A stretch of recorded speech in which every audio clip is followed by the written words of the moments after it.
সাইডটা আছে না, এগুলো প্রত্যেকটা থেকে এই সাইডটা, মানে প্রথম তো সেই সাইডটা, এই পুরো এই সাইডটা।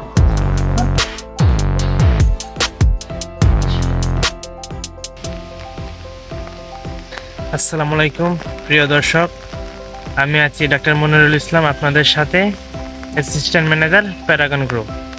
আজকে বৃষ্টিতে ভিজে একটি ফার্মে এসেছি। ইমার্জেন্সি ফার্মটি থেকে ফোন করা হয়েছিল যে স্যার মুরগির চোখ ফুলে গেছে, খাবার খাচ্ছে না এবং ডিমের প্রোডাকশন কমে গেছে। এখন কি করতে পারি? যেহেতু এটা একটি লেয়ার ফার্ম, ফোনে সব ট্রিটমেন্ট দেওয়া যায় না, তাই আমি ইমার্জেন্সি বৃষ্টিতে ভিজে এই ফার্মটিতে পরিদর্শনে এসেছি। আপনারা সম্পূর্ণ ভিডিওটি দেখতে থাকুন এবং এখানে ফার্মে কি কি সমস্যা পাওয়া যায় এবং তার কি কি সমাধান করা যায় আমরা ভিডিও শেষে বিস্তারিত সমাধান করব। চলুন আমরা ফার্মটি ঘুরে দেখি।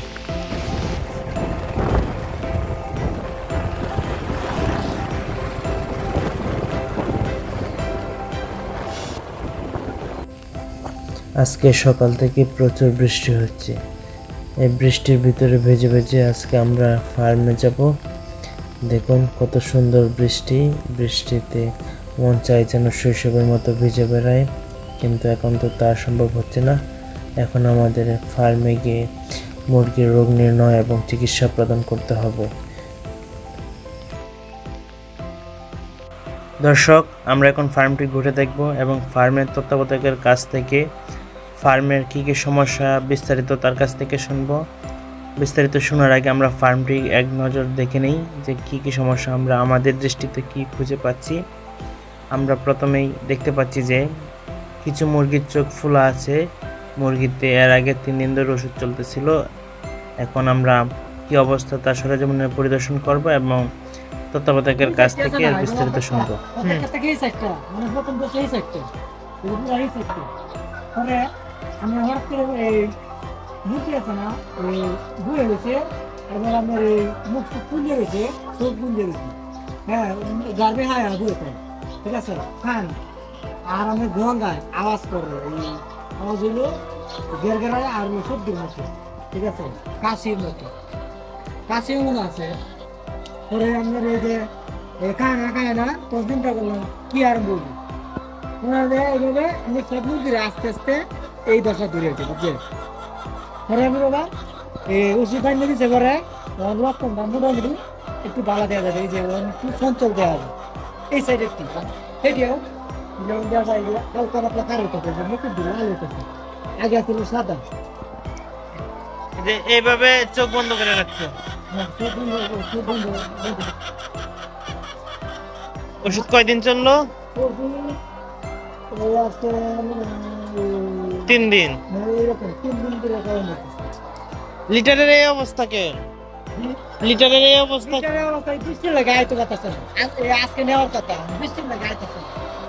মুরগি যা সুস্থ হয়েছে লিটারের জন্য তো আবার অসুস্থ হয়ে যাবে না। আমি বাড়াইতেছি এটা যদি আজকে পরিষ্কার না করেন, যা সুস্থ হয়েছে দেখবেন যে কালকে আবার সেম ওই অবস্থায় চলে গেছে।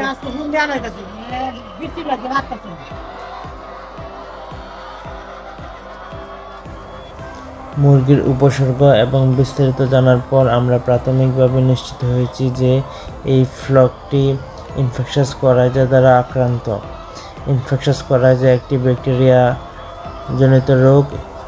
হেমোফিলাস প্যারাগ্যালেনেরিয়াম নামক ব্যাকটেরিয়া এই রোগের কারণ। বাংলাদেশ সহ পৃথিবীর প্রায় সব দেশেই মোরগ মুরগিতে এই রোগে আক্রান্ত হয়। সাধারণত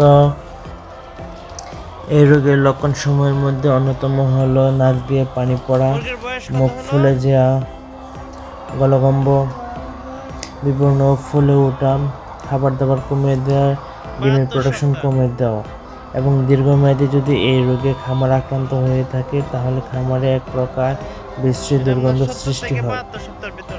এছাড়া পোস্টমর্টমের সাহায্যে এই রোগ ভালোভাবে নির্ণয় করা যায়।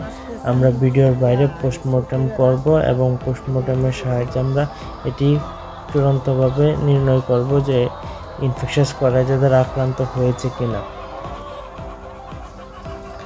আক্রান্ত পাখির বয়স, দ্রুত ছড়িয়ে পড়ার ইতিহাস, উপসর্গ, পোস্টমর্টমের পরিবর্তন দেখে প্রাথমিকভাবে নিশ্চিত হয়েছে যে এটি ইনফেকশাস করাইজা। দেখেন চোখগুলা ফুলে গেছে। এই ফার্মে 3 দিন ধরে আমার দেওয়া প্রেসক্রিপশনে চিকিৎসা চলার পর এখন মুরগিগুলো কিছুটা সুস্থ। এখন আমরা ইনফেকশাস করাইজা রোগ প্রতিরোধ এবং নিয়ন্ত্রণে কি ব্যবস্থা গ্রহণ করলে ফার্মে এই রোগটা আসবে না সেই বিষয়ে আমরা এখন আলোচনা করব। ভালো পালন ব্যবস্থা ও স্বাস্থ্যকর পরিবেশ এই রোগ প্রতিরোধের জন্য সহায়ক। এই রোগ থেকে আরোগ্যপ্রাপ্ত পাখি এ রোগের বাহক পাখিতে পরিণত হয়। সুতরাং এই আক্রান্ত ফার্ম থেকে আমরা বায়োসিকিউরিটি মেনটেন না করে অন্য কোনো ফার্মে যাব না। ইনফেকশাস করাইজার জন্য আমরা ভ্যাকসিন দিতে পারি। ইনফেকশাস করাইজার জন্য বাজারে ইনঅ্যাক্টিভেটেড ভ্যাকসিন পাওয়া যায়, যেটা আমরা 60 দিন এবং 90 দিন বয়সে মুরগিতে প্রয়োগ করলে সহজে এই রোগ থেকে আমরা প্রতিকার পেতে পারি। আপনাদেরকে আরও একটি বিষয় জানিয়ে রাখি যে এই ইনফেকশাস করাইজা ব্যাকটেরিয়ার মাধ্যমে ছড়ায় এবং এটি খুবই দ্রুত ছড়িয়ে যায়, সংক্রামক হয়ে যায়। তাই ফার্মের এক পাশ থেকে শুরু হলে দেখবেন যে 3 দিনের ভিতর সম্পূর্ণ ফার্ম আক্রান্ত হয়ে গেছে এবং এটি সম্পূর্ণ ফার্ম আক্রান্ত না হওয়া পর্যন্ত ফার্ম থেকে শেষ হয় না। সুতরাং আপনারা মেডিসিন খাওয়ানোর সময় ধৈর্য ধরবেন এবং